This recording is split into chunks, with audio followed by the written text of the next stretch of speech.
ඡායා restaurant එකේ රසම රස බිරියානි බත් එක හදාගන්නේ කොහොමද කියලා අපි අද බලමු. බාස්මති බත් වලට ගී එහෙම දාලා මේ විදිහට බාගෙට උයාගෙන මේ වගේ ලොකුම ලොකු චිකන් කෑලි දාලා බිරියානි වලට වෙනමම හදාගත්ත චිකන් කරි එක මේ විදිහට බත් වලට උඩින් ලේයර්ස් විදිහට දාලා මිංචි කොලයි පකුචි කොලයි බැදපු ලුණු එහෙම ඔක්කොම එකතු කරලා මේ විදිහට තව ටිකක් වෙලා උයා ගන්නවා.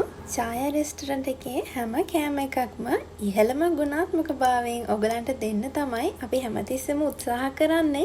අන්තිමටම බත් එක උඩින් මේ විදිහට සැෆ්‍රන් කිරි එකක් දාගන්නවා.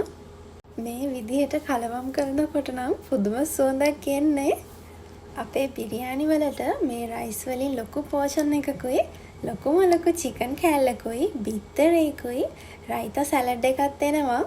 ඕගොල්ලන්ගේ චූටි පාටිස් වලටත් මේක ඕඩර් කරන්න පුළුවන්. අපි ගෙදරටම ඩිලිවරි කරලා දෙනවා.